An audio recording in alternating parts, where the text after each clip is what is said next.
The Geneva gala sparkled with crystal chandeliers and the kind of wealth that believed it was untouchable. Nia Carter stood alone in her emerald dress, the only black woman CEO in a room full of billionaires, about to sign a $583 million deal with the Whitmore family. Graham Whitmore smiled confidently. His wife Elaine charmed the elite crowd, and their 17-year-old son Elliot held a glass of red wine, bored and looking for something entertaining to do. What happened in the next 15 seconds would be captured on dozens of phones and viewed by millions. But what the Whitmores didn't know as that wine began to pour was that they weren't humiliating some powerless entrepreneur. They had just picked a fight with someone who'd been quietly preparing for months, and by the time they realized their mistake, it would already be far too late. Just before we get back to it, I'd love to know where you're watching from today, and if you're enjoying these stories, make sure you're subscribed. The city lights stretched endlessly below, tiny squares of gold against the darkness.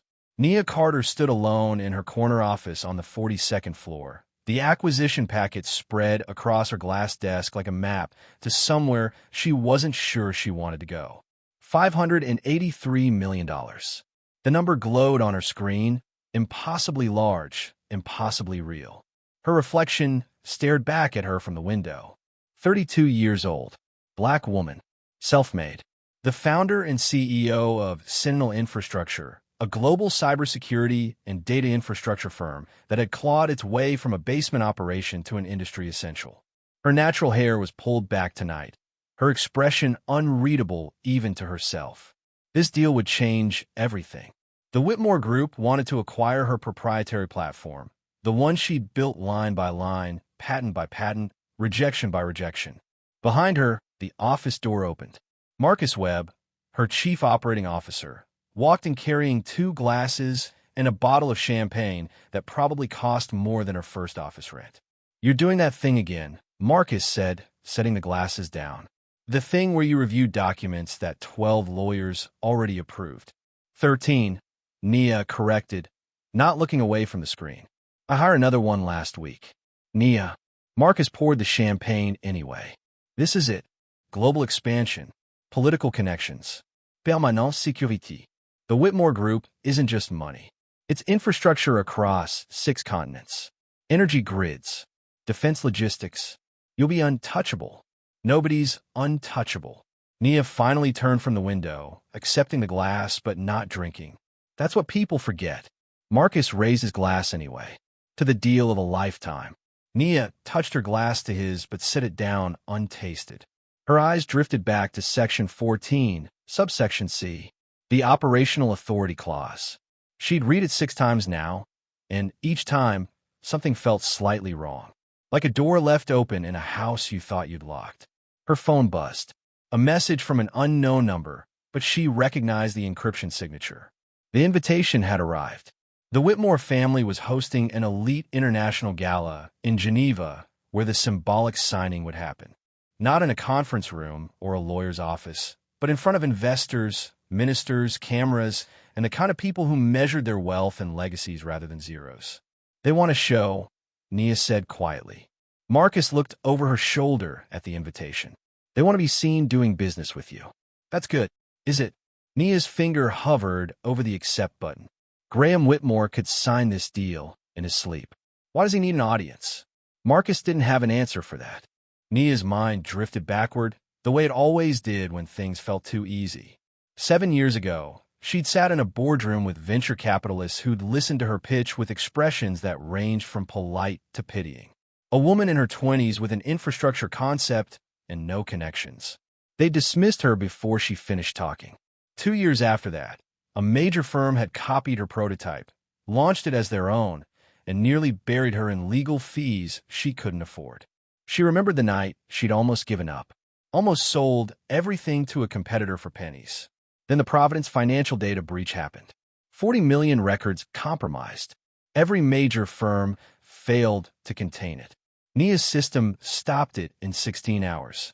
After that, her phone never stopped ringing. She'd learned something in those years.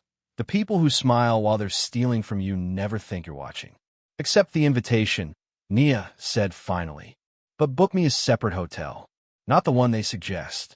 Marcus frowned. Why? Because I want to choose my own exit.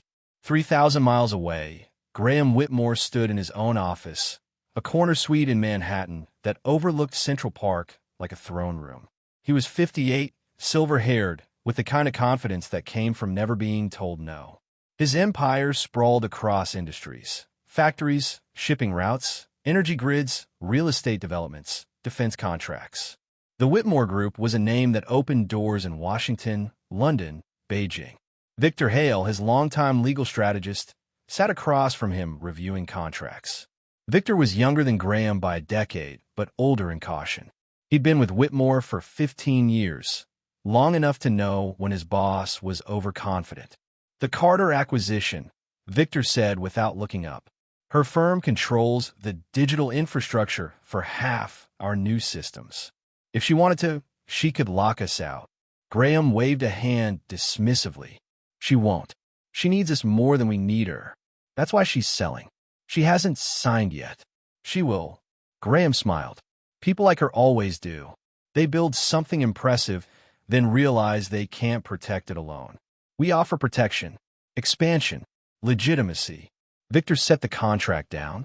Graham, I've been reviewing her background. She's not typical. She didn't come from money or connections. Everything she has, she took. People like that don't give things away easily. Then it's good we're paying $583 million, isn't it? Graham stood, straightening his tie. Make sure everything's ready for Geneva. I want this signing perfect. Public. Symbolic. Victor hesitated. Why public? We could close this privately. Graham looked at him like he'd asked why the sky was blue.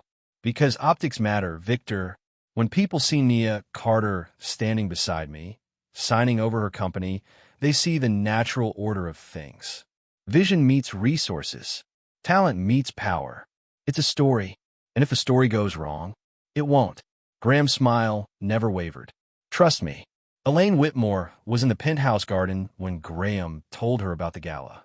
She was 54, an architect who designed museums and embassies, a woman whose social calendar was a form of currency.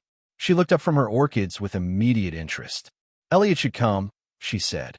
He needs to see what real power looks like. Graham considered this. Their son was 17, finishing his final year in elite boarding school with the kind of grades that money could cushion. He was smart enough, but soft in ways that worried Graham. Too used to comfort. Too unaware of how the world actually worked. Fine, Graham agreed. But he behaves. This is business. Elaine smiled. He'll be perfect. Elliot Whitmore, at that moment, was in his dorm room playing a video game with two friends, barely listening as his mother called to tell him about Geneva. A gala sounded boring. But when she mentioned private jets and that some of his friends could come, he perked up. Will there be celebrities? He asked. Better, Elaine said. There will be people who make celebrities possible. Elliot didn't really understand that, but he said yes anyway. Anything was better than another weekend at school. Back in her city, Nia sat across from Dr. Lena Brooks in a quiet corner of a private club. Lena was 61, a former federal regulator who'd been one of Nia's first investors when no one else would take the meeting. She believed in Nia not because of her pitch, but because she'd watched her recover from being copied, sued, and nearly destroyed without losing her precision. You're thinking too much, Lena said, sipping her tea. That's usually a good sign. Nia smiled faintly. They want a public signing. In Geneva. At a gala. Lena's expression shifted just slightly. Why public? That's what I keep asking myself. Have you signed the final documents? No. Nia leaned forward. I've been running parallel audits. Quietly. Something about their infrastructure doesn't match what they've disclosed. Lena set her cup down carefully.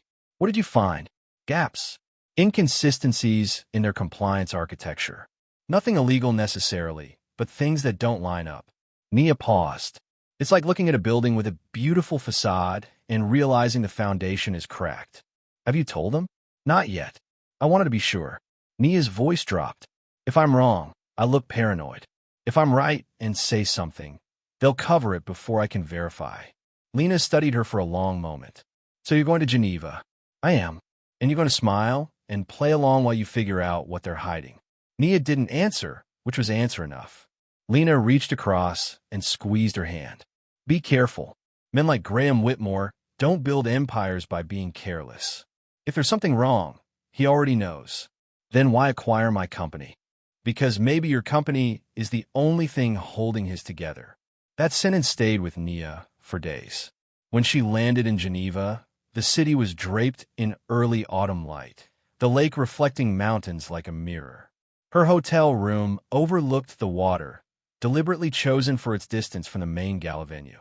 She stood at the window with two phones in her hands. One displayed the acquisition agreement, ready to sign. The other displayed a secure folder containing audit reports no one knew existed yet. Her team back home was waiting for instructions. Dr. Lena Brooks was waiting for a signal. And somewhere in this city, the Whitmore family was preparing for a night they thought they controlled. Nia opened her laptop and typed a single message to her chief technology officer. Prepare provisional protocol suspensions. Do not execute. Wait for my authorization. Then she closed the laptop, looked out at the peaceful water, and began getting ready for the gala. She chose a deep emerald dress, elegant but not extravagant.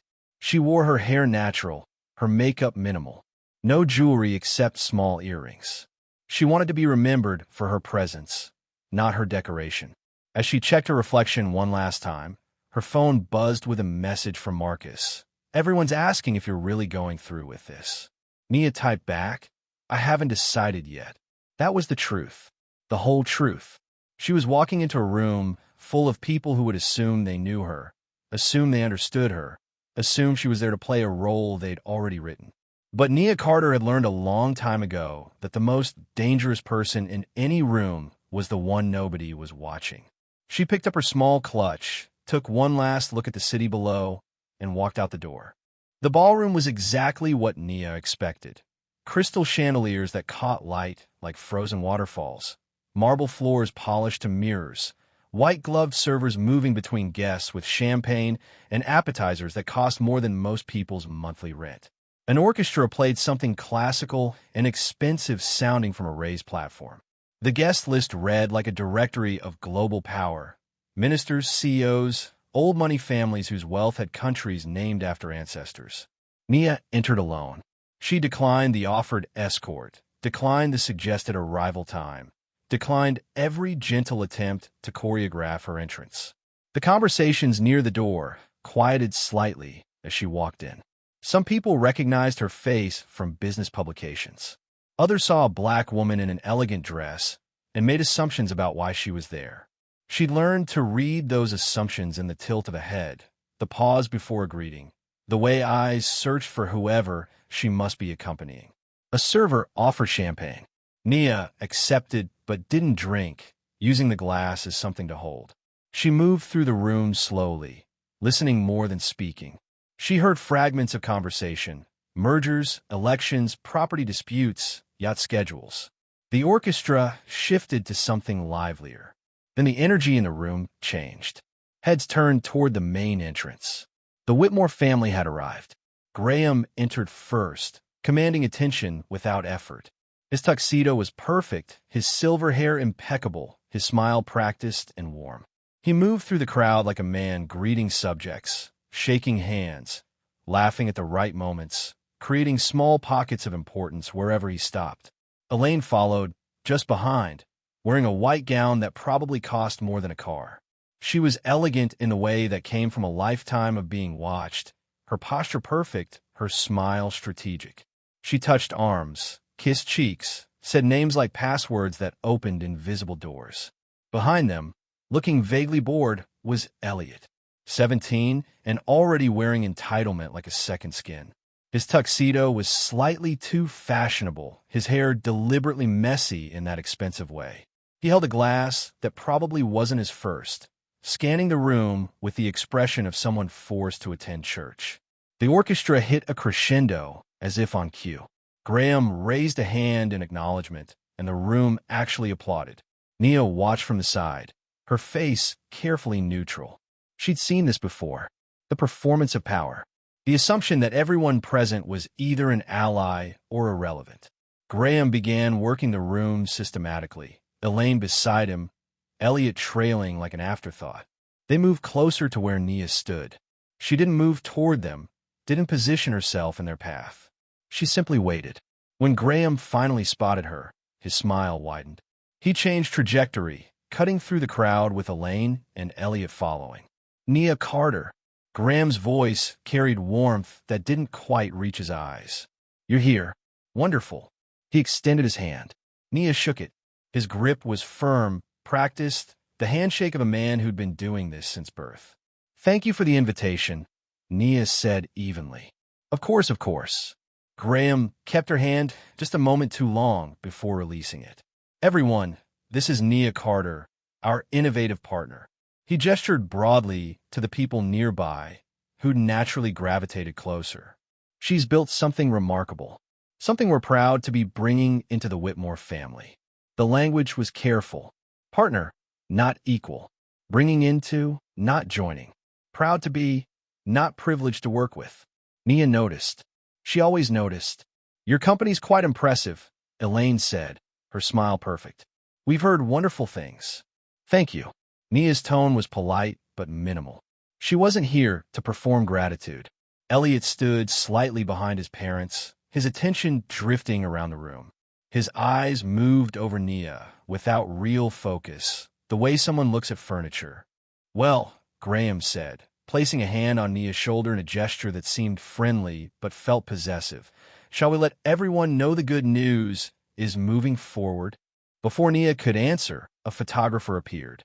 Flashbulbs popped. Graham kept his hand on her shoulder. The photo would tell a story. The powerful man, the grateful newcomer. Nia stepped smoothly away as soon as the camera lowered. I should let you enjoy your evening, she said. I'm sure there are many people waiting to speak with you. Graham's smile tightened just slightly, irritation flickering before disappearing. Of course, we'll find you for the signing. Nia moved away, circling back toward the edge of the room where the crowd thinned. She watched the Whitmores continue their circuit, watched Elliot accept another drink from a server, watched the way power moved through the space like weather.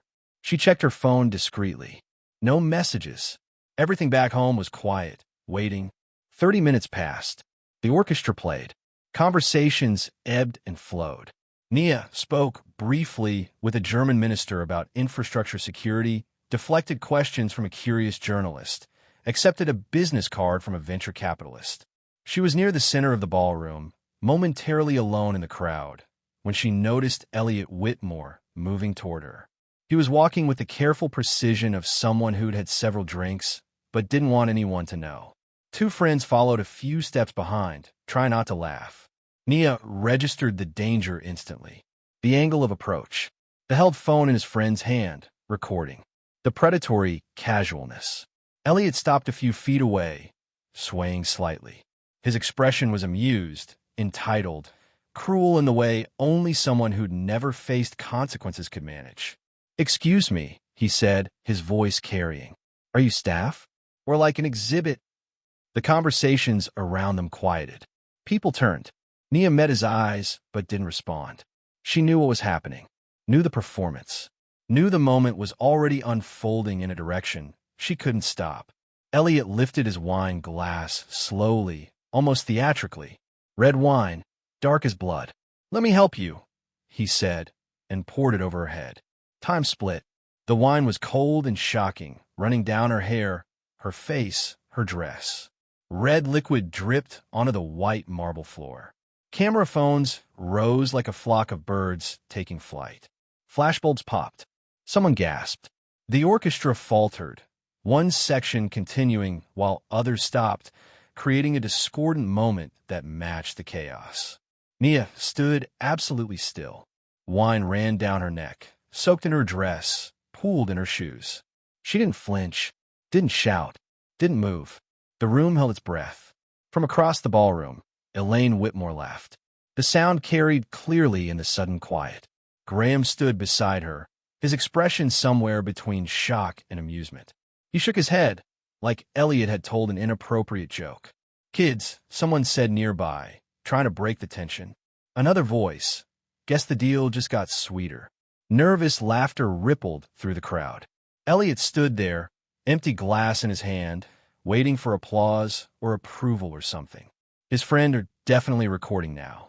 Nia slowly raised one hand and took a white cloth napkin from a nearby table. She wiped her face carefully, the motion deliberate. Wine stained the cloth red. She folded it once, then looked directly at Elliot. She didn't speak, didn't threaten, didn't show anger. She just looked at him, then at his parents. Her expression was unreadable.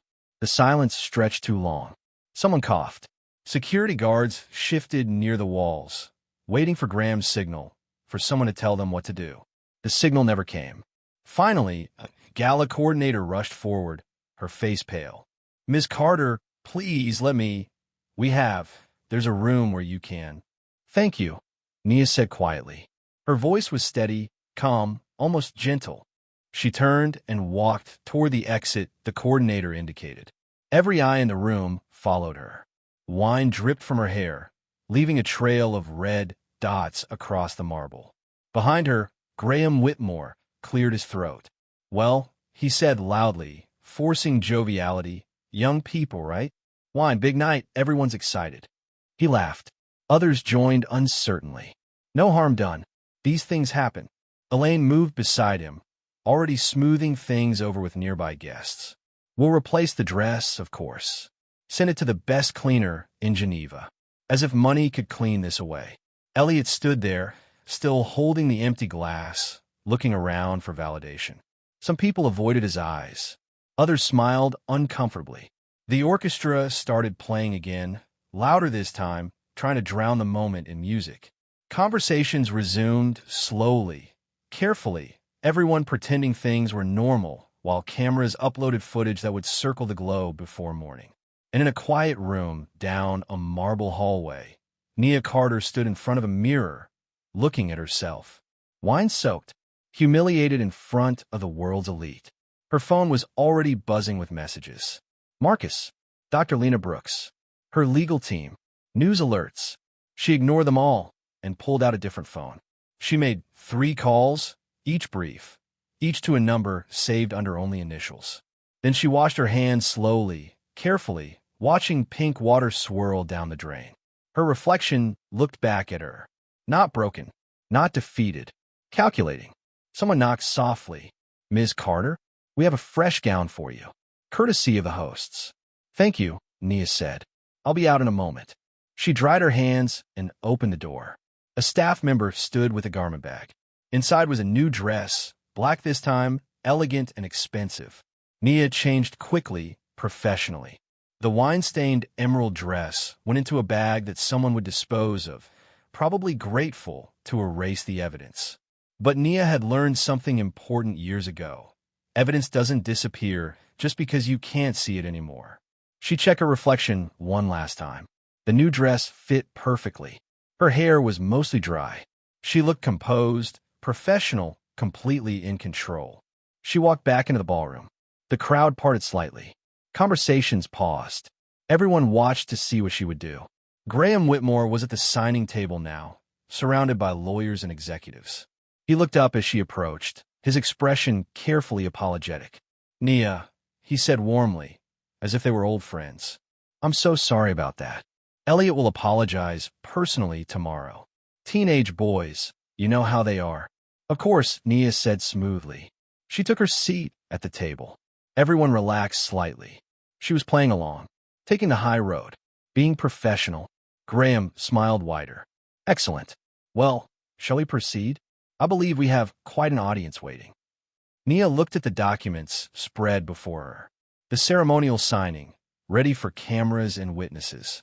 She picked up the pen provided, a heavy designer piece worth more than her first computer. "Actually," she said calmly, "I'd like to request a brief delay, just to review the final materials one more time." Graham's smile flickered. "We've already reviewed." "I know, but I'd like to review them again, if you don't mind." The words were polite. The tone was steel. Graham glanced at Victor Hale, who'd appeared beside the table. Victor gave a small shrug. What could they say? She had the right to review before signing. "Of course," Graham said, his smile now plastic. "Take all the time you need. We'll proceed in, shall we say, 1 hour?" "Perfect."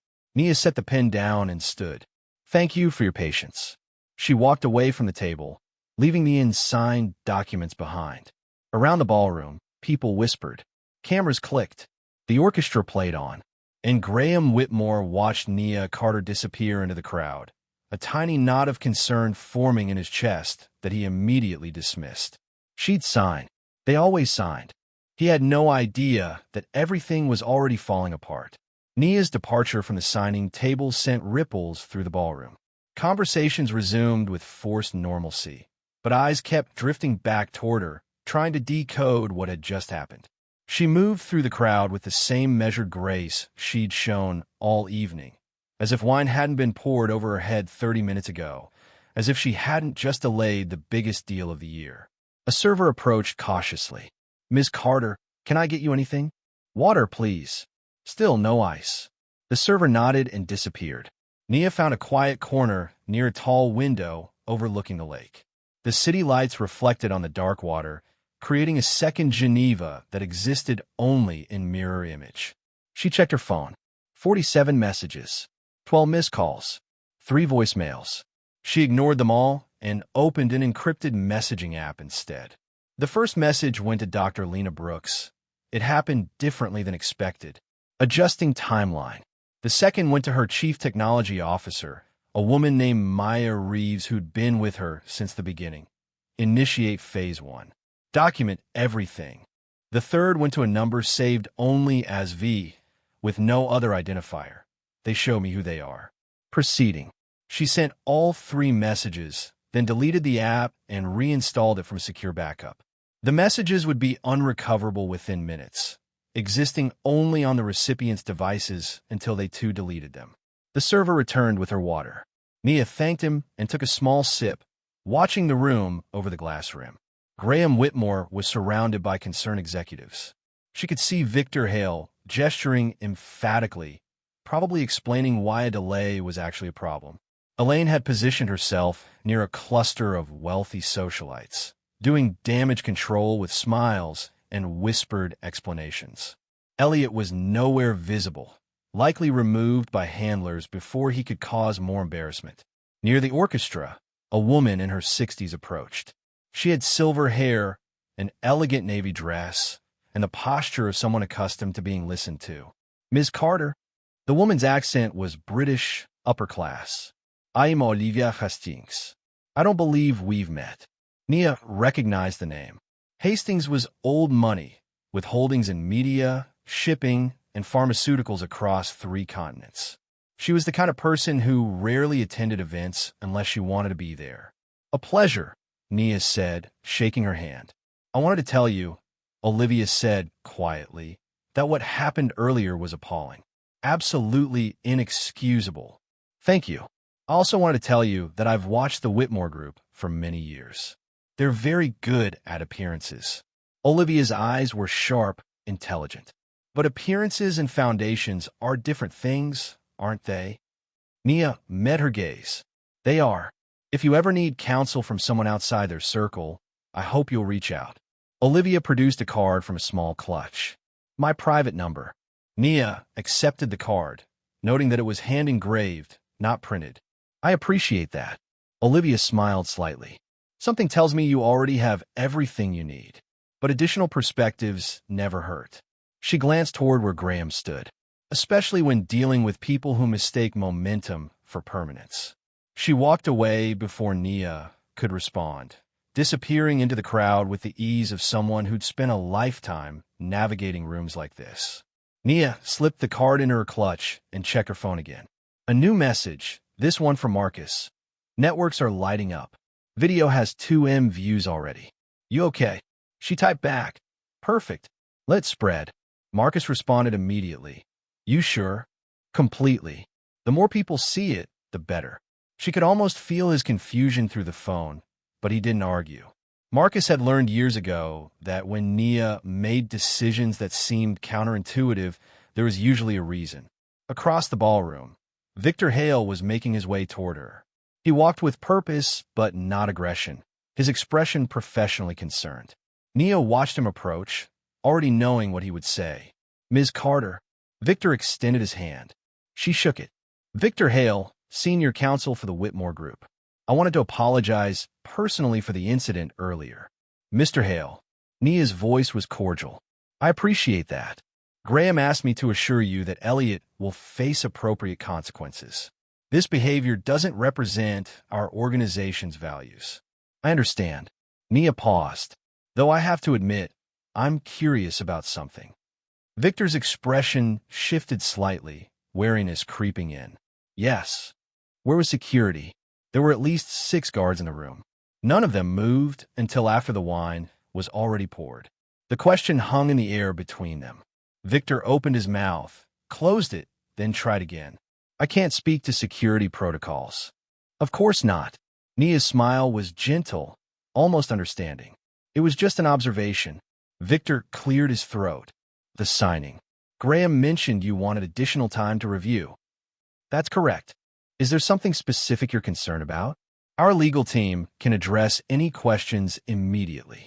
Nia took another sip of water. No specific concerns. I just like to be thorough. Of course. Victor shifted his weight slightly. It's just that we have quite a few people here specifically for the signing. International partners, board members, media. The delay creates some logistical complications. I'm sure it does. Nia's expression remained pleasant. I'll be as quick as I can. Victor studied her for a moment, trying to read something in her face. Nia had spent years perfecting that face, the one that gave away nothing while appearing completely open. Well, Victor said finally, if you need anything, please don't hesitate to ask. Actually, Nia said, I do need something. A private review room. Somewhere quiet where I can go through the documents without distraction. Victor looked relieved, as if this was a normal, manageable request. Absolutely. I'll arrange that immediately. Thank you. He walked away, pulling out his phone. Nia watched him go, then checked her own phone again. A new message from Maya. Phase 1 initiated. All provisional permissions now flagged for review. Nia deleted the message. 5 minutes later, a young woman in hotel staff uniform approached. Ms. Carter, we have a private room prepared for you. If you'll follow me. Nia followed her through a side door, down a marble corridor, and into a small conference room. It was elegant but understated, with a long table, leather chairs, and windows overlooking the lake. The documents were already laid out, along with a laptop, a legal pad, and several pens. Can I get you anything else? The staff member asked. No, thank you. This is perfect. The woman left, closing the door softly behind her. Nia stood alone in the quiet room. She walked to the window and looked out at the dark water, at the lights reflecting on its surface, at the mountains beyond. Then she opened her phone and made a call. It rang once. Nia. Dr. Lena Brooks' voice was calm but alert. Are you safe? I'm Fina. Listen carefully. Contact Mitchell Yao at the Financial Crimes Division. Tell him I'm ready to cooperate with any inquiries into infrastructure compliance. There was a pause. He'll want to know what prompted this. Tell him I discovered material irregularities during due diligence. Tell him I attempted to address them privately, but was met with resistance. That's a strong word. Resistance. Is it? Nia's voice was soft. A teenager poured wine over me in front of 300 people. Lena. His parents laughed. Security didn't move. That's not accident. That's message. Lena was quiet for a moment. You think they were trying to intimidate you? I think they were showing me my place. Nia turned from the window. They just didn't realize I was already standing somewhere else. I'll make the call. What about the deal? Let them wait. Nia ended the call and dialed another number. This one rang 4 times before a man answered. Owen Price. Mr. Price, this is Nia Carter. There was a sharp intake of breath. Ms. Carter, I've been trying to reach you for comments about. I know. I saw your messages. I'm not calling to give you a comment. I'm calling to give you something better. Owen's voice sharpened with interest. I'm listening. Check your encrypted email in approximately 3 minutes. You'll find documents related to the Whitmore Group's infrastructure compliance. I've highlighted the sections that don't match their public disclosures. Ms. Carter, are you sure you want to? I'm completely sure. One condition, you don't publish until I give you clearance. Could be hours, could be days. But when I say go, you go immediately. And why would I agree to that? Because if you publish too early, they'll bury it. If you publish when I tell you, it'll land in the middle of something they can't contain. Nia paused. Also because I'm about to send you the story of a lifetime, and you're smart enough to know it. Owen was silent for a long moment. I need to verify everything independently. I'd expect nothing less. The sources are all cited. Everything is documented. Verify whatever you want. Okay, I'm in. Good. Watch your email. Nia ended the call and opened her laptop. She prepared the document weeks ago when her audits first revealed the problems. Every citation was accurate. Every source was verifiable. Every claim was bulletproof. She learned the hard way that if you're going to challenge powerful people, you better be completely right. She sent the email, then deleted the sent message and cleared her cache. Her phone buzzed. A message from Victor Hale. Just checking in. Do you need more time? Nia typed back. Almost done. 20 minutes. She wasn't almost done. She hadn't even looked at the signing documents. But she needed them to think she was going through the motions. She sat at the table and opened the acquisition agreement. It was a thick document, professionally prepared, probably reviewed by a dozen lawyers. She paged through it slowly, her eyes catching on familiar clauses. Section 14, subsection C. Operational Authority Protocols. She flagged this weeks ago. The language gave Whitmore group control over her infrastructure platform, but also gave her company provisional authority over their systems during the integration period. It was supposed to be temporary, a bridge clause, but Nia had never agreed to make it temporary. Her lawyers had negotiated permanent conditional oversight. The Whitmore legal team had either missed it or thought it didn't matter. After all, why would a small company want ongoing authority over conglomerate systems? Unless that small company knew the conglomerate systems were compromised. Nia smiled to herself just slightly. Her phone buzzed again. This time it was a message from Maya. You need to see this. International partners are freezing transactions. For separate entities, just requested compliance verification. Nia's smile widened. Phase 1 was working faster than expected. She stood and walked back to the window. Down below, the lake was perfectly still, reflecting everything above it with absolute clarity. She thought about her first office, a basement room she'd rented for $300 a month. She thought about the venture capitalists who dismissed her, the firm that had copied her work, the night she'd almost given up. She thought about walking into this ballroom tonight, about the way people had looked at her, about Elliot's cruel smile as he'd raised that wine glass. And she thought about what was going to happen next. There was a knock at the door. Ms. Carter? Mr. Whitmore is asking if you're ready. Nia checked her reflection in the window. Composed. Professional. Completely calm. Almost, she called back. 5 more minutes. She returned to the table and made one more call. This time to Victor Hale's private number, the one she shouldn't have had, but did because she'd done her research months ago. He answered on the first ring. This is Victor. Mr. Hale, it's Nia Carter. I wanted to speak with you privately before we proceed. Of course. Is everything all right? That depends on your definition. Nia kept her voice conversational. I've been reviewing the integration protocols. I noticed something interesting. She could hear Victor's breathing change slightly. What's that? My company's conditional oversight authority. It's not as temporary as Graham might think. Long pause. I'm not sure I follow. I think you do. You're thorough, Mr. Hale. You've read every word of this contract. You know exactly what that clause means. Another pause. Ms. Carter, if you have concerns about specific language. I don't have concerns. I have leverage. Nia's voice remained pleasant. But I wanted you to know before we go back out there. Professional courtesy. Are you threatening us? Not all. I'm informing you. There's a difference. She paused. See you in 5 minutes. She ended the call before he could respond. Graham Whitmore stood near the signing table, checking his watch for the 3rd time in as many minutes. The room was getting restless. Board members were asking questions. International partners were making polite noises about scheduling conflicts. The media was starting to smell a story that wasn't the story he'd wanted them to have. Where is she? Graham asked Victor, who'd just returned from another phone call. Victor's expression was troubled. In a review room. She says 5 more minutes. 5 more minutes. Graham's smile was tight. She's been in there for 40 minutes. She has the right to review before signing. I know that. Graham's voice dropped. What I don't know is why she needs to. We've been negotiating this for months. Everything's been vetted. Victor hesitated. Graham, I just got off the phone with her. And she mentioned something about conditional oversight authority. The integration protocols. Graham frowned. What about them? I think we need to review that section again. Carefully. Before Graham could respond, his phone buzzed. His chief financial officer, Richard Keller, was calling. Graham stepped away from the crowd, answering with forced cheerfulness. Richard, everything all right? Graham, we have a situation. Richard's voice was strained. 4 international partners have just frozen pending transactions. They're requesting compliance verification before proceeding. Graham felt something cold settle in his chest. Which partners?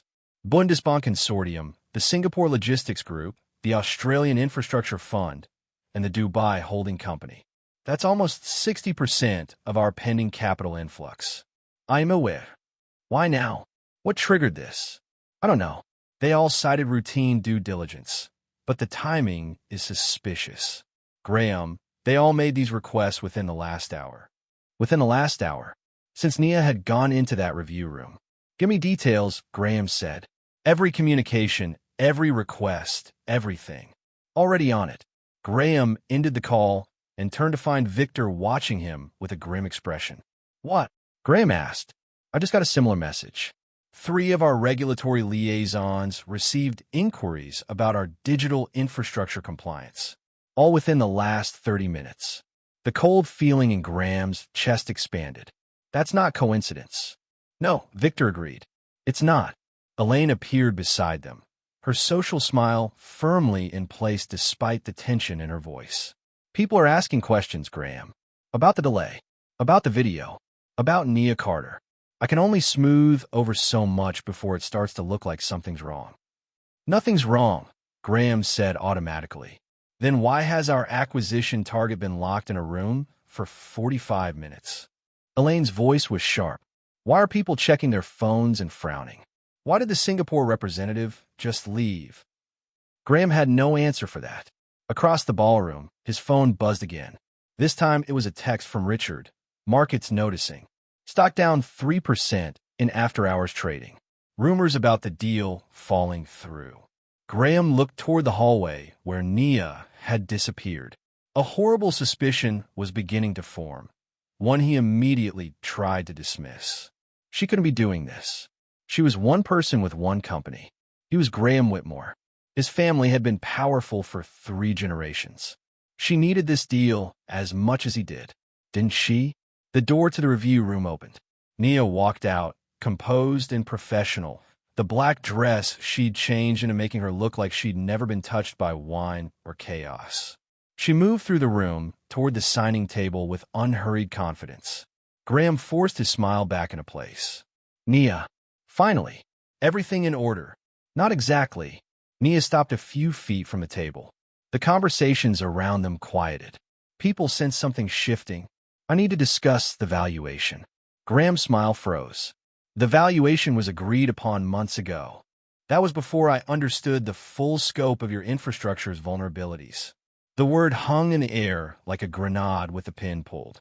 Graham felt Victor stiffen beside him. I'm not sure what you mean, Graham said carefully. I think you are. Nia's voice was calm, factual. During our integration planning, my technical team discovered significant gaps in your compliance architecture.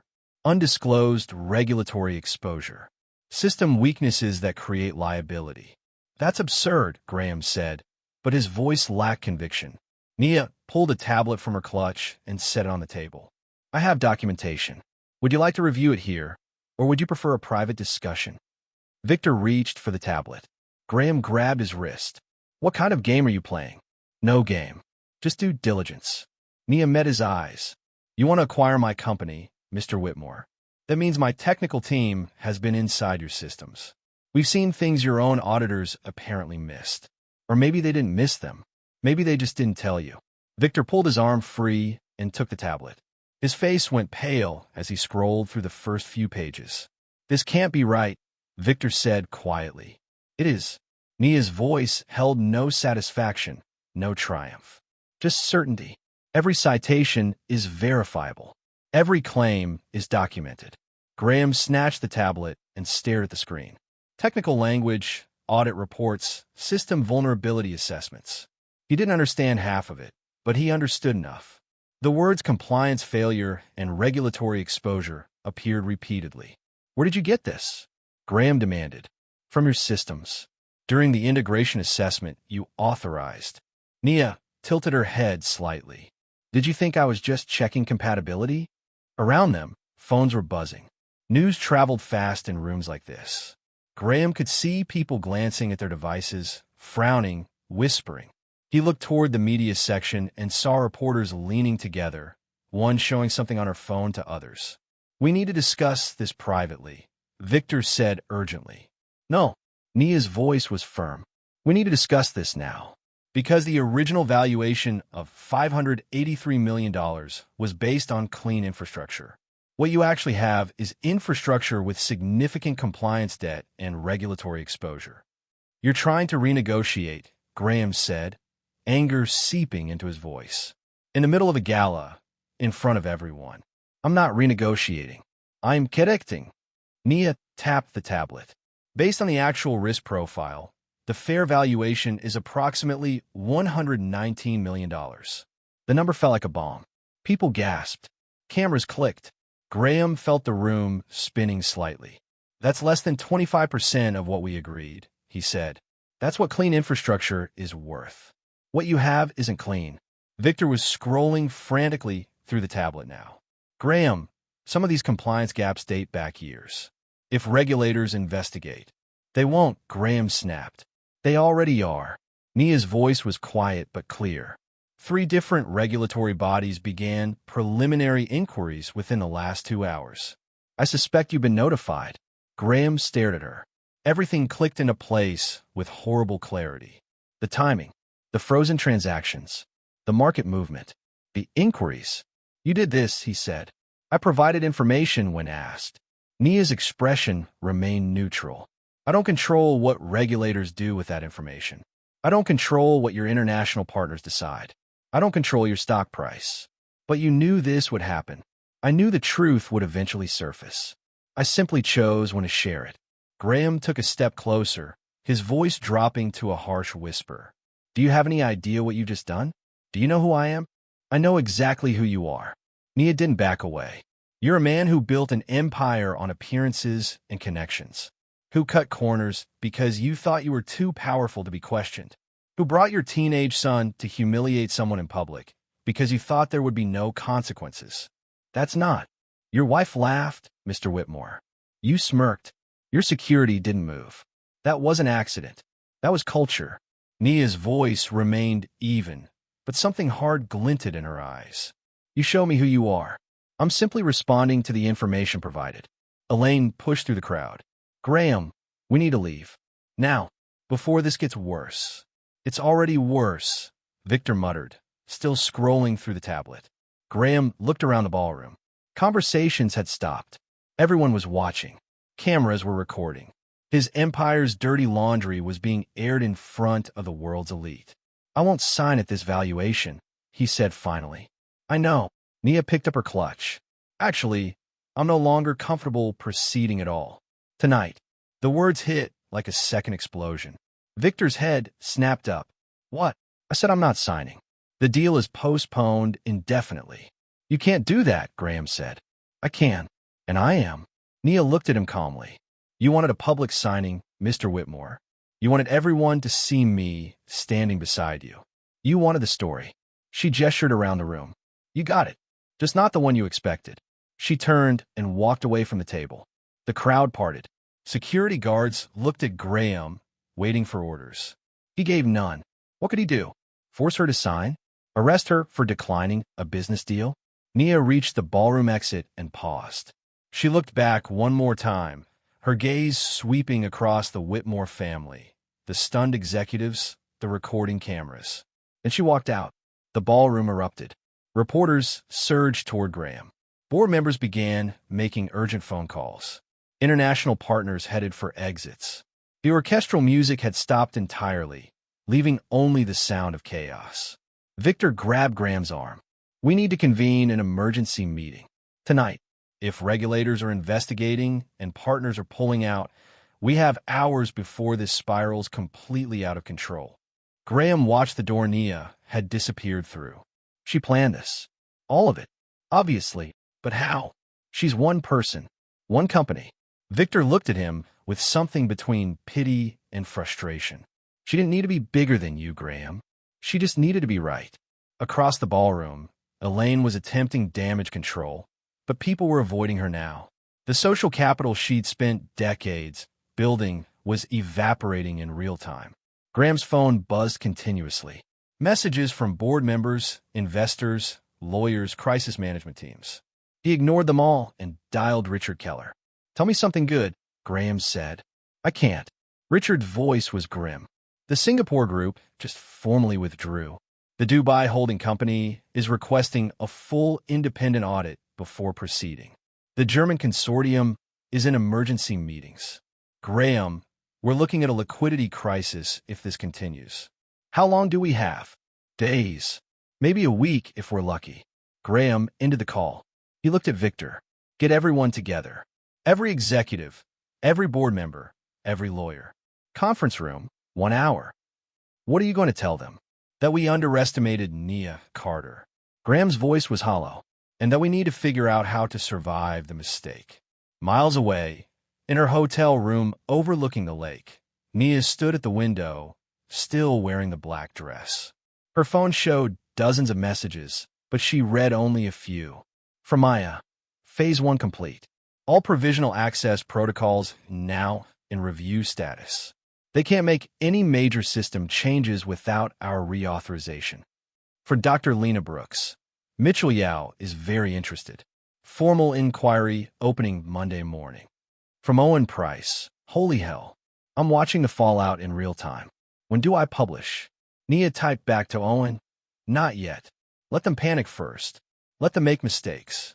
She set her phone down and caught her reflection in the window. The same face that had stared back at her hours ago when wine had dripped from her hair. But everything else had changed. They thought they could humiliate her, buy her, control her. They thought power was about money and connections and the ability to make others small. They were wrong.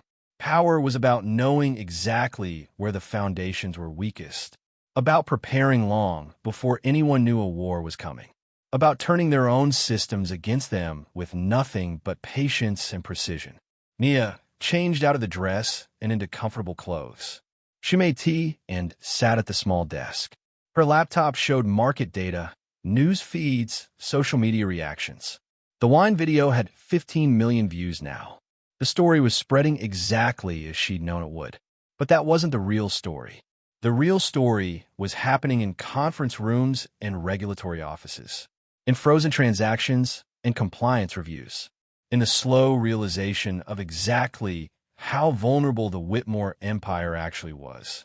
And Nia Carter had all night to watch it unfold. She opened her laptop and began drafting the next phase. There was still so much work to do. The emergency meeting began at 2 in the morning in a private conference room 3 blocks from the gala venue.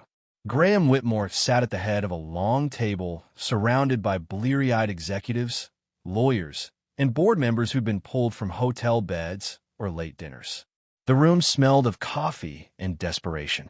Victor Hale stood at a whiteboard, marker in hand, looking like he'd aged 5 years in 5 hours. Let me make sure everyone understands the situation. For major international partners have frozen transactions pending compliance verification. 3 regulatory bodies have opened preliminary inquiries. Our stock is down 8% in pre-market trading. And the woman who was supposed to sign a $583 million acquisition deal tonight walked out and took her infrastructure platform with her. How bad is the compliance situation? Asked Margaret Shun, the board's senior director and a woman who'd survived 3 decades of corporate warfare. Really? No es bien. Victor looked at Graham, who nodded grimly. Bad. Nia Carter's audit revealed gaps in our digital infrastructure compliance that date back 3 years. System vulnerabilities we didn't know existed. Regulatory requirements we thought we'd met, but actually hadn't. If investigators dig deep, they'll find problems in our logistics routing, our data handling, our energy grid integrations. How do we miss this? Margaret demanded. We didn't miss it, said Richard Keller, the CFO. We deprioritized it. Digital compliance wasn't sexy. It didn't impact quarterly earnings. We assumed our legacy reputation would insulate us from scrutiny. Well, it didn't, Margaret said coldly. She turned to Graham. Did you know about any of this before tonight? Graham met her eyes. I knew we'd fast-tracked some digital integrations. I didn't know they created liability. That's not an answer. That's the only answer I have. Margaret sat back, her expression unreadable. Around the table, other board members exchanged glances. Graham could feel the room shifting, alliances recalculating in real time. What about Carter's company? Asked James Sutton, who controlled the largest block of private shares. He said she walked out. Can we compel her to honor the agreement? There was no signed agreement, Victor said. She never put pen to paper. Legally, she owes us nothing. But we spent months negotiating. Doesn't matter. No signature, no deal. James leaned forward. Then we sue her for breach of good faith. Tortious interference. Whatever sticks. Victor shook his head. We can't. She documented everything. Every compliance gap, every system vulnerability, every regulatory risk. If we sue her, all of that becomes public record during discovery. We'd be handing ammunition to every regulator and competitor in the world. So we do nothing. James's voice rose. We just let her destroy us. She's not destroying us, Graham said quietly. We did that ourselves. She just pointed it out. The room went silent. Graham could feel everyone staring at him. He'd never admitted weakness before, never acknowledged a mistake this fundamental. But the truth was undeniable now. The question, Graham continued, is what we do next. How do we contain this before it gets worse? It's already worse, said Monica Park, their chief compliance officer, a woman who looked like she wanted to resign on the spot. I've been fielding calls all night. The European Union is requesting documentation on our data routing practices. The SEC wants clarification on our infrastructure disclosures. Australia is reviewing our energy grid contracts. This isn't containable, Graham. This is a cascade. Richard cleared his throat. We need to talk about liquidity. If our international partners pull out completely, we're looking at a capital shortfall of approximately $400 million over the next 90 days. We have reserves, but not enough to cover operational expenses and debt service simultaneously. Can we secure bridge financing? Margaret asked. Not at rates we can afford. Not with this level of regulatory uncertainty. Richard pulled up a spreadsheet on the conference room screen. Our credit rating is under review. Our bonds are trading down. Every bank I've contacted wants to see resolution on the compliance issues before they'll commit capital. Graham watched the numbers scroll across the screen. 400 million. The amount felt abstract, impossible.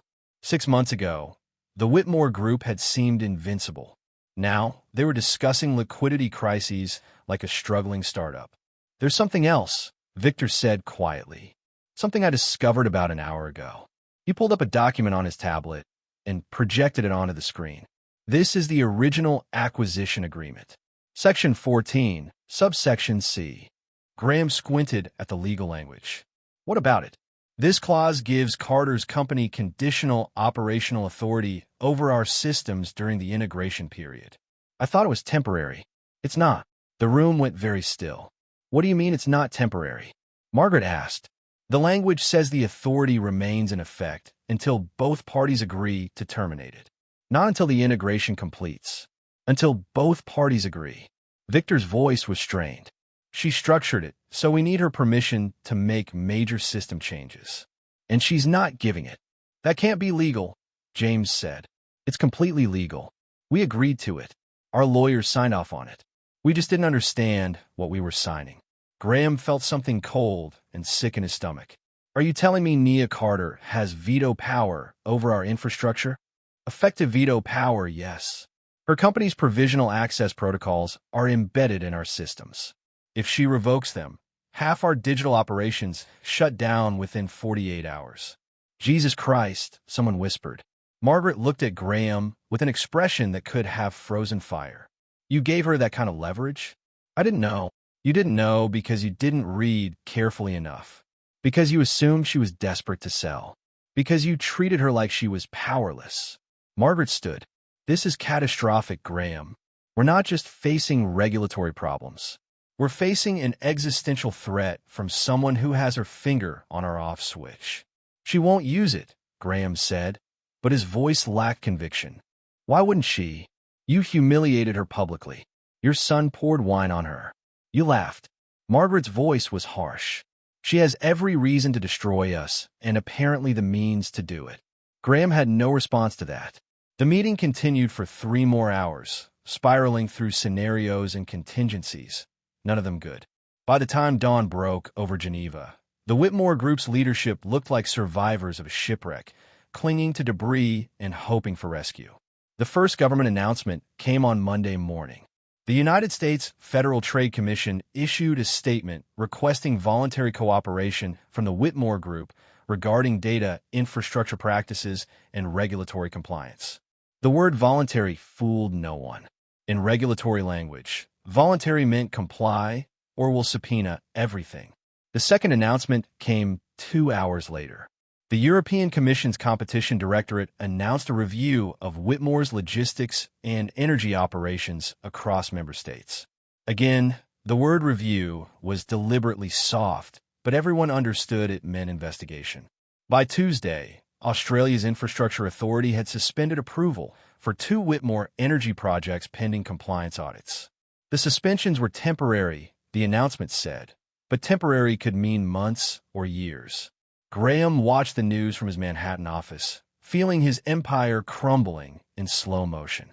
His phone rang constantly. Investors demanding explanations.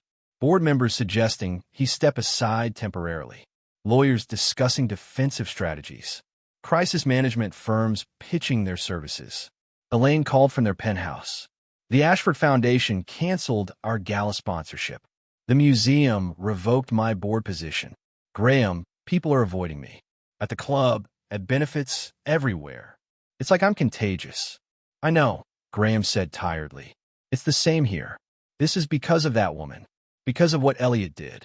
Elaine's voice cracked slightly. One stupid mistake, and our entire life is falling apart. It wasn't one mistake. It was years of them. We just didn't know it until someone pointed them out. I don't understand how this happened. We're the Whitmores. We've always been untouchable. We were never untouchable, Elaine. We were just never challenged by someone who knew what they were doing. He hung up before she could respond. His computer screen showed market data. Whitmore Group stock was down 23% from its position a week ago. Billions of dollars in market value gone. Institutional investors were dumping shares. Hedge funds were shorting the stock, betting it would fall further. Victor appeared in his doorway. We need to talk about the board meeting tomorrow. What about it? They're going to vote on your position as chairman. Graham looked up sharply.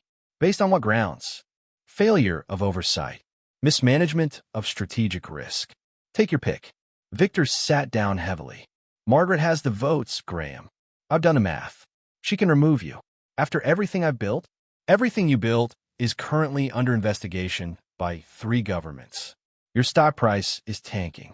Your international partners are fleeing. Your son created a viral video that's been viewed 40 million times showing him humiliating a black woman CEO while you stood there smiling. The board doesn't care about loyalty right now. They care about survival. Graham stared at him. You think I should step aside? I think you don't have a choice. Before Graham could respond, his assistant knocked on the door. Mr. Whitmore? Owen Price from the Financial Standard is here. He says he has questions about a story he's publishing tomorrow. Graham and Victor exchanged glances. Owen Price was the investigative journalist who'd broken several major corporate scandals. If he was here, it meant the situation was about to get significantly worse. Send him in, Graham said. Owen Price entered carrying a leather bag and a recording device. He was in his 40s, with the tired eyes of someone who'd seen too many powerful people lie to his face. He sat without being invited and placed the recorder on Graham's desk. Mr. Whitmore, I'm publishing a story tomorrow about internal documents that suggest your company concealed systemic compliance failures for at least 3 years. Do you have a comment? Where did you get those documents? Graham asked. Multiple sources. All credible. All verified. Owen opened his bag and pulled out a thick folder. Would you like to see them? Maybe offer your perspective before publication. Graham looked at the folder without touching it. He knew what was in there. The same information Nia had shown him at the gala, now being weaponized through the press. Off the record, Graham said, Did Nia Carter give you those documents? Owen smiled slightly. I can't answer that. But I will say this. I've been investigating your company for 6 months. Someone recently provided context that made everything make sense. She's orchestrating this entire thing. Is she? Or is she just letting the truth come out? Owen leaned forward. Here's what I don't understand, Mr. Whitmore. You had to know your infrastructure had problems. Your compliance officers had to have raised flags. Why didn't you fix it? We were planning to. After the acquisition. After you'd secured Nia Carter's technology to patch the holes. Owen's expression was sharp. That's what the acquisition was really about, wasn't it? You weren't buying her company for expansion. You were buying it for survival. Graham said nothing, which was answer enough. Owen stood. I'll take that as confirmation. The story publishes at 6 a.m. tomorrow. If you want to include a statement, you have until midnight. He left the recording device on the desk and walked out. Victor waited until the door closed. He's right, isn't he? We weren't acquiring Carter's company. We were trying to use it as a patch. It doesn't matter now. It does matter. Because if that's the real story, if we were using her to cover our failures, then she had every right to walk away. Victor stood. Graham, I've been your counsel for 15 years. I've defended decisions I didn't agree with. But this? We brought this on ourselves. Are you quitting? No, but I'm cooperating with a regulatory investigation. I have to protect myself. Protect yourself? Graham's voice rose. I made you, Victor. Everything you have came from this company. And everything I'll lose if I go down with it. Victor moved toward the door. I am sorry, Graham. But I have a family. A career after this. You taught me to look out for my own interests. I'm just following your example. He left, closing the door quietly behind him. Graham sat alone in his office as afternoon faded to evening. His phone showed message after message, but he didn't read them. He pulled up news sites instead, watching the story spread in real time. Financial Standard. Whitmore Group faces multiple regulatory probes amid compliance scandal. Wall Street Journal. Inside the collapse of a $583 million deal that exposed corporate vulnerabilities. Reuters. International partners distance themselves from Whitmore Group. And underneath every article, in the comments and social media responses, the same video played over and over. Elliot pouring wine on Nia Carter. Graham smirking. Elaine laughing. The 15-second clip that had become shorthand for corporate arrogance and racial contempt. His office door opened without a knock. Elaine walked in, her face pale. It's Elliot. The school expelled him. Graham looked up slowly. What? Effective immediately. They said his behavior violated their code of conduct. They said the video demonstrated character incompatible with their values. Her voice shook. Graham, he's been expelled. From Grayson Academy. Do you understand what that means? Graham understood. Grayson Academy was where future leaders were shaped, where prime ministers and CEOs and judges sent their children. Expulsion didn't just close one door. It closed hundreds. Can we appeal? He asked. They won't take our calls. The headmaster released a public statement about institutional values and accountability. Elaine sank into a chair. Everyone saw that video, Graham. Everyone saw our son humiliate that woman. And everyone saw us laugh about it. Where is he now? At the apartment. With a counselor the school mandated. They said it's required for any chance at placement elsewhere. Elaine looked at her husband. He's 17 years old and his life is ruined. His life isn't ruined. It is. He'll never get into a good university now. No elite institution will touch him. He's the poster child for entitled racism. She laughed bitterly. We raised him to think he was untouchable. Turns out we were wrong. Graham had no comfort to offer. His phone buzzed. Another message from Richard Keller. Liquidity, situation critical. Need emergency board authorization for asset sales. Asset sales. They were selling pieces of the empire to stay afloat. Elaine stood. I'm going back to the apartment. Elliot needs one parent who isn't drowning in investigations. Elaine. What, Graham? What do you want to say? That this will all work out? That will be fine. She shook her head. We destroyed ourselves. We thought we were so powerful that we could do anything. Humiliate anyone. Ignore any rule. And now we're paying for it. She left without waiting for a response. Graham sat in the gathering darkness of his office, watching the city lights come on below. Somewhere out there, Nia Carter was probably in her own office, running her company, living her life.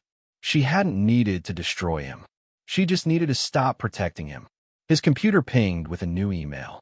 It was from Margaret Shun, marked urgent. Graham, board vote, move to emergency session tomorrow morning, 8 a.m. Suggest you prepare statement. MC, 8 in the morning. 12 hours from now, they'd vote on whether he kept his position. Graham knew the outcome already. Victor had been right. Margaret had the votes. He pulled up a video on his phone. The wine incident. He'd avoided watching it, but now he made himself look. There was Elliot, cruel and casual. There was the wine falling. There was Nia's face, wine running down, expression unreadable. And there, in the corner of the frame, was Graham himself. Smirking. He looked like a man who thought he was witnessing something amusing. A minor embarrassment for someone inconsequential. He'd been so wrong. His phone rang. Unknown number. Graham almost didn't answer, but something made him pick up. Mr. Whitmore? The voice was female, calm, familiar. This is Nia Carter. Graham sat up straight. Ms. Carter, I wanted to let you know something before you hear it elsewhere. My company is signing partnership agreements with 3 governments for infrastructure oversight programs. We'll be working directly with regulatory bodies to establish new compliance standards. Graham understood immediately. She wasn't just walking away from his deal. She was positioning herself as the solution to the problems she'd exposed. Congratulations, he said, and meant it. I'm not calling to gloat, Mr. Whitmore. I'm calling because I want you to understand something. Her voice was quiet but firm. I gave your company months to fix these problems. I flagged them during our negotiations. I created provisional protocols specifically so you'd have time to address the vulnerabilities. You had every opportunity to do the right thing. We were planning to. No, you were planning to hide behind my technology while continuing to cut corners. That's not the same thing. She paused. What happened at the gala wasn't the cause of this, Mr. Whitmore. It was just the moment I stopped giving you chances to fix it yourselves. My son was out of line. I should have stopped him. Yes, you should have. But the bigger failure was thinking you could treat anyone that way and face no consequences. That's not about Elliot. That's about a culture you built. Graham had no response to that. I hope you use this time to rethink how power works, Nia continued. Because it's not about who has the most money or the oldest name. It's about who builds something real that people actually need. She hung up before he could respond. Graham sat holding the silent phone. Outside his window, the city continued its endless motion. Down on the street, people walked to dinner, to home, to wherever their Tuesday evening took them. They had no idea that 42 floors above them, an empire was collapsing, and they wouldn't care if they knew. Graham's computer showed Owen Price's article, now posted early online. The headline read, "The CEO who walked away from $583 million and exposed an empire's foundations." Below it, a photo of Nia Carter standing in front of her company logo, looking calm and professional and completely in control. Graham closed his laptop and stood. He had 12 hours before the board vote. 12 hours to prepare a statement that might salvage something from the wreckage. But as he looked around his office, at the photos of ribbon cuttings and handshakes with presidents and groundbreakings for projects that might never be completed, Graham Whitmore realized something fundamental had changed. He wasn't preparing to fight for his position. He was preparing to explain why he'd lost it. And for the first time in his life, he had no one to blame but himself. The press conference was supposed to stabilize things. That's what the crisis management team promised when they scheduled it for Wednesday morning at the Whitmore Group headquarters. Graham would address the investigations, announce cooperation with regulators, and demonstrate leadership during turbulence. The stock would bounce back. Investors would calm down. It didn't work out that way.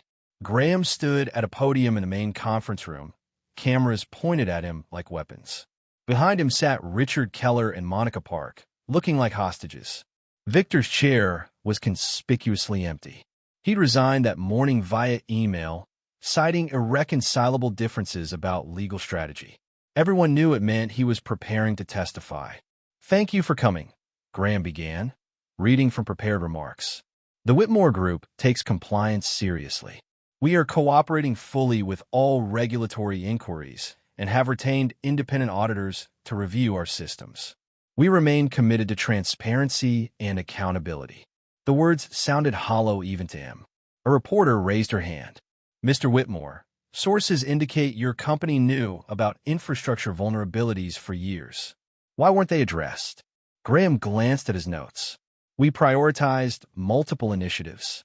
In hindsight, we should have allocated more resources to digital compliance. Is it true your acquisition of Nia Carter's company was intended to cover those vulnerabilities rather than expand operations?" Graham paused. The truth sat on his tongue like acid. "The acquisition would have strengthened our infrastructure, yes. So you were using her technology to hide your failures. That's not an accurate characterization. Then what is?" Another reporter jumped in. "Ms. Carter walked away from $583 million. That suggests she discovered something serious enough to abandon a massive deal." Graham felt sweat forming at his collar. "Ms. Carter made her own business decision. I can't speak to her motivations. Can you speak to your son's motivations?" A third reporter held up her phone, showing the wine video. "This incident has been viewed 50 million times. It shows your teenage son humiliating a black woman CEO while you and your wife laughed. Do you see how this reflects on your company's culture?" The room went silent. Cameras zoomed in. Graham could feel his face heating. "My son made a terrible mistake. We've addressed it within our family. It has nothing to do with our business practices." "Doesn't it, though?" The reporter stood. "Multiple former employees have come forward describing a culture of entitlement at Whitmore Group. Discrimination complaints that were buried. Women and minorities passed over for promotion. One employee called it a boys' club where rules didn't apply to the right people." Does that sound familiar? Graham opened his mouth, but no words came. Monica Park leaned toward her microphone. "We have strict anti-discrimination policies that apparently aren't enforced," the reporter shot back. "I have documentation of 6 formal complaints over 3 years that resulted in 0 disciplinary action." Richard tried to intervene. "This press conference was called to address compliance matters, not employment issues." "They're the same issue." Another reporter stood. "You built a company where powerful people thought they were above accountability. That's why compliance failed. That's why your son thought he could pour wine on someone without consequences. That's why you're in this situation." The questions came faster then, overlapping and aggressive. Graham tried to maintain composure, but could feel control slipping away. His prepared remarks were useless. Every answer created new problems. After 20 minutes that felt like hours, his assistant ended the conference.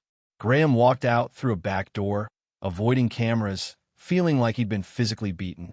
In his office, he found Margaret Chin waiting. She didn't sit. "That was a disaster," she said flatly. "I did what the crisis team suggested." "The crisis team doesn't understand that you're not facing a PR problem, Graham. You're facing a reckoning." Margaret crossed her arms. "The board voted this morning. Unanimously." Graham felt his stomach drop. "Unanimously? You're being removed as chairman effective immediately. James Sutton will serve as interim while we search for permanent leadership. After everything I built, everything you built is burning down. The board's responsibility is to the company, not to you." Margaret's voice wasn't cruel, just factual. "You'll retain your shares, but no operational authority. Security will escort you out within the hour." "You can't." "I can. The board can. And we did." Margaret moved toward the door. "For what it's worth, Graham, I think you believed you were doing the right thing. You just forgot that good intentions don't excuse bad behavior. Eventually, someone notices. You just happened to notice when someone had the power to do something about it. She left without saying goodbye. Graham stood alone in his office for the last time. 40 years of work, 3 generations of family legacy, all ending because he'd been too arrogant to see the cracks forming beneath his feet. His phone buzzed with a news alert. Owen Price had published his second article. Internal documents suggest Whitmore Group hid systemic compliance failures for years. The story was devastating. Former employees quoted anonymously. Compliance reports buried, warnings ignored, and woven throughout. The narrative of a company that believed its power made it untouchable. Graham scrolled through the article with numb attachment. Every paragraph was accurate. Every source was credible. Owen had done his job perfectly. At the bottom, a quote from Nia Carter spokesperson, Ms. Carter discovered these issues during preliminary integration work and attempted to address them through proper channels. When those channels proved unresponsive, she made the ethical choice to walk away rather than become complicit. The ethical choice. Those words hit Graham harder than the rest. Because he'd had the same choice months ago. He'd had the information. He'd had the opportunity to fix things. He'd chosen convenience over ethics, speed over safety, image over substance. And Nia Carter had simply held up a mirror. Across the city, Elaine sat in their penthouse living room with Elliot. A counselor named Dr. Patricia Morris sat across from them, notepad in hand. This was the 3rd session, mandated by Grayson Academy and required for any chance at placement elsewhere.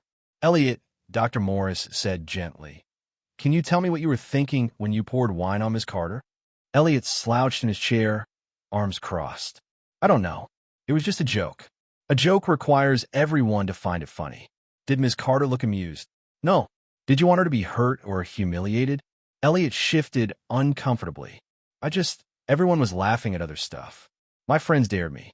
I thought it would be funny." "Why her specifically?" "I don't know. She was just standing there. She looked out of place." "Out of place how?" Elliot hesitated. Elaine watched her son struggle with words he'd never had to articulate before. Like, she didn't belong. At the gala. With all those people. He glanced at his mother. "I thought she was someone's assistant or something." "So you assumed she was less important than the other guests?" "I guess." "Based on what?" Elliot said nothing. Dr. Morris let the silence stretch. "Based on what she looked like," Elliot finally whispered. "Because she was black. Because she was a woman. Because she was alone." It was the first honest thing he'd said in 3 sessions. Elaine felt something crack in her chest. "That's good." "Elliot," Dr. Morris said, "acknowledging that is important. Now tell me what you understand about the consequences." "I got expelled. Everyone hates me. The video is everywhere." His voice was bitter. "My life is ruined." "Is it?" Dr. Morris leaned forward. "Or has it just started being difficult for the first time?" Elliot looked up, confused. "You're 17 years old," Dr. Morris continued. "You've attended elite schools, lived in penthouses, traveled the world. You've never been told no in any meaningful way. Your parents protected you from consequences. Your wealth protected you from reality. Until now. So what am I supposed to do?" Elliot's voice cracked. "Everyone already decided I'm a terrible person." "Then prove them wrong. Not with words, but with choices." Dr. Morris set her notepad down. "You humiliated someone publicly. That's documented forever. But what you do next isn't written yet. You can spend your life making excuses, or you can spend it being better." After the session, Elaine walked Dr. Morris to the door. "Will he be okay?" "That depends on whether he wants to be, and whether you let him experience real consequences instead of cushioning them." "What do you mean?" "I mean, don't use your money or connections to erase this. Let him live with what he did. Let him rebuild from nothing. That's the only way he learns." Dr. Morris left. Elaine returned to the living room, where Elliot sat staring at his phone. "Mom." His voice was small. "Am I going to jail?" "No, sweetheart. What you did was horrible, but it wasn't criminal." "Then why does it feel like my life is over?" Elaine sat beside him. For once, she didn't have a comforting answer ready. "Because for the first time, you're experiencing what most people experience every day. Judgment without protection. Consequences without escape." It feels like the end because it's unfamiliar. But it's not the end, Elliot. It's just the first time you're not being shielded from reality. I hate it. I know. Elaine pulled him close. I hate it too. But maybe we needed to hate it. Maybe we needed to feel what we made others feel. Elliot started crying. Elaine held him, her own tears falling silently. They'd raised him to believe he was special, above rules, protected by status. They'd been wrong, and now they were all paying for it. 3 months later, the landscape had completely changed. The Whitmore group survived, but barely. The board sold off 3 major subsidiaries to address liquidity issues. Graham's replacement, a woman named Catherine Valdez, brought in from outside, implemented sweeping compliance reforms. The company was smaller, scrutinized, humbled, still operational, but no longer dominant. Graham himself had retreated to a house in Connecticut. No interviews, no public statements. His marriage to Elaine was intact but strained. They were learning to live with less, with obscurity, with the knowledge that they destroyed what they'd spent lifetimes building. Elliot was attending a state university after 9 private schools rejected him. No protection, no special treatment. Just an 18-year-old trying to figure out who he was when stripped of everything that had defined him. Regulators had issued fines totaling $800 million across multiple jurisdictions. Criminal charges were discussed, but ultimately not filed. The punishment was public, permanent, and sufficient. Victor Hale had testified in exchange for immunity. He now worked for a small firm in Seattle, far from power, earning redemption one honest case at a time. And Nia Carter had become exactly what she'd always been, only now everyone else noticed. She stood at a podium in Washington, D.C., addressing a closed forum on technology ethics and infrastructure security. The audience consisted of policymakers, academics, and industry leaders. No cameras, no press, just serious people discussing serious problems. The question isn't whether corporations will cut corners, Nia said. The question is whether we build systems that catch them when they do. Infrastructure isn't just technology. It's accountability made tangible. She spoke for 30 minutes about conditional oversight, provisional protocols, and the importance of embedding ethics in architecture rather than policy. People took notes, asked questions, listened. Afterward, Dr. Lena Brooks found her in a quiet corridor. You handle that well. I've had practice. Nia smiled. 3 governments now. For corporations. More coming. Your company's valuation has tripled since Geneva. Money's nice. Impact is better. Nia looked at her mentor. Did you ever think it would go this way? I knew you'd succeed. I didn't know you'd burn down an empire in the process. I didn't burn it down. I just stopped holding it up. Lena squeezed her shoulder. That's an important distinction. Don't forget it. Later that evening, Nia sat in her hotel room reviewing proposals. Her company was expanding faster than she'd anticipated. The partnerships with regulatory bodies had created demand from other governments. Private corporations wanted the same oversight systems to prove they weren't hiding problems. Her phone buzzed. An email from an address she didn't recognize. The subject line read, "From Elliot Whitmore." Nia hesitated, then opened it. "Ms. Carter, I don't expect you to read this or respond. I just needed to write it. I'm sorry for what I did. Not because I got in trouble, but because I hurt you. I humiliated you in front of everyone. I did it because I thought I could. Because I'd never been stopped before. Because I was raised to think people like you didn't matter as much as people like me. I was wrong. My therapist says sorry isn't enough, but it's all I have right now. I'm trying to be better. I'm probably failing, but I'm trying. I don't ask for forgiveness. I just wanted you to know that what you did changed me. Maybe that doesn't matter to you. Maybe it shouldn't. But it's true. Elliot." The email was clumsy, honest, and clearly written without editing. Nia read it twice, then closed her laptop. She wouldn't respond. Some things didn't need responses. But she saved the email in a folder labeled Growth. 6 months after Geneva, Nia stood in her new office. The space was larger, brighter, with windows overlooking the harbor. Her team had grown from 40 to 200.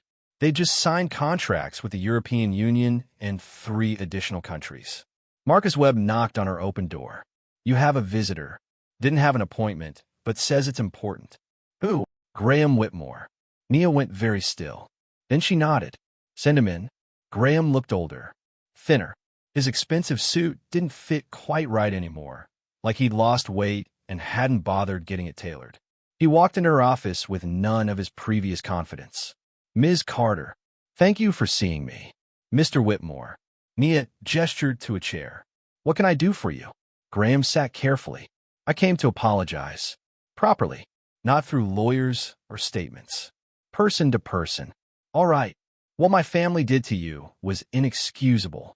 What I built was rotten at the foundation, and I refused to see it. You tried to show me, and I dismissed you. Then my son humiliated you, and I laughed because I thought you were powerless. He looked at his hands. I was wrong about everything. Nia said nothing, waiting. I don't expect forgiveness, Graham continued. I don't deserve it. I just wanted you to know that I understand now. What you did wasn't revenge. It was exposure. You held up a mirror, and I had to look at what I'd become. Why tell me this? Because you're the only person who might understand what I'm trying to say. Everyone else either hates me or pities me. You just saw me clearly. Graham met her eyes. You won, Miss Carter. Completely. I hope you're proud of what you built. I am, Nia said quietly. But not because I beat you. Because I built something real that helps people. Your collapse was just a side effect of that reality. Graham nodded slowly. That somehow makes it worse. If you destroyed me out of revenge, I could blame you. But you didn't. You just refused to prop me up. That's on me. Yes, Nia agreed. It is. Graham stood. I won't take any more of your time. I just needed to say it. Face to face. Human to human. Mr. Whitmore? Nia stopped him at the door. What are you doing now? Teaching. Business ethics at a community college. Part-time. He smiled without humor. Apparently, I have relevant experience in what not to do. That's good. Learning from mistakes is valuable. For whatever it's worth, Ms. Carter, I'm glad you walked away that night. I'm glad you exposed what we were. The world needed to see it. I needed to see it. He left quietly. Nia stood at her window watching the harbor, thinking about power and accountability and the strange paths people take toward understanding. A year after Geneva, Nia signed a document that mattered more than any acquisition. It was a grant program funding minority-owned infrastructure startups. $20 million annually.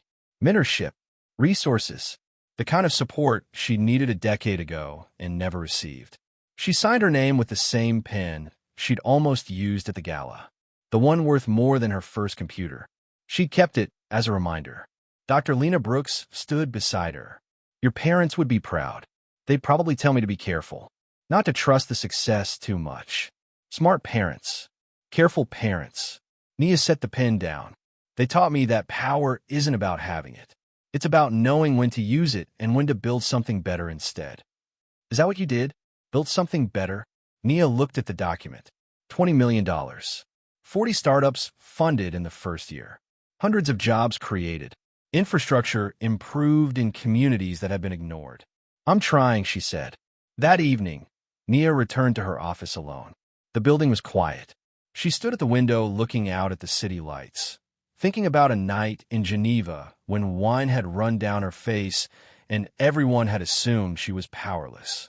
She thought about the choice she'd made in that moment, not to rage or cry or demand immediate justice, but to wait, to let them show themselves completely, to build something they couldn't tear down.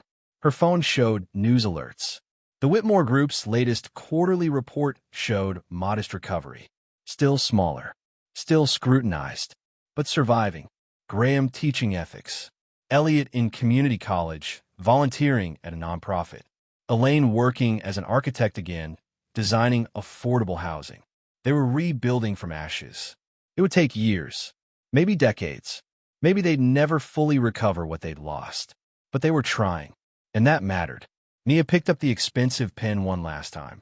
She turned it in her fingers, feeling its weight. Then she placed it in a drawer and closed it. She didn't need reminders anymore. She knew who she was, what she'd built, what she represented. Not revenge, not anger, just a woman who'd refused to be small when someone tried to make her that way. A woman who'd walked away from $583 million because she'd rather build something true than profit from something broken. A woman who'd shown the world that power wasn't about money or status or the ability to hurt others without consequence. Power was knowing your worth, building real value, and refusing to compromise either one for anyone's comfort. Nia turned off the lights and walked out of her office. Behind her, the city continued its endless motion. Millions of people working, dreaming, building their own versions of success. And somewhere in that vast landscape, a young black girl was learning to code, or pitching her first startup, or refusing to accept someone's low estimation of her potential. That girl would face obstacles, discrimination, doubt, people who would try to make her small. But maybe she'd hear the story of Nia Carter. Maybe she'd learn that you don't have to be loud to be powerful. You don't have to be cruel to be strong. You don't have to accept someone else's story about who you are. You just have to build something real and refuse to let anyone take it from you. Nia walked out into the night, the city lights reflecting in her eyes. Not because she'd won, but because she'd never needed to. When someone tries to make you small in front of the world, do you fight back immediately? Or do you wait and let them destroy themselves? If you enjoyed this story of precision over revenge, hit that like button and subscribe for more stories where the underestimated rise and the powerful learn what accountability really means.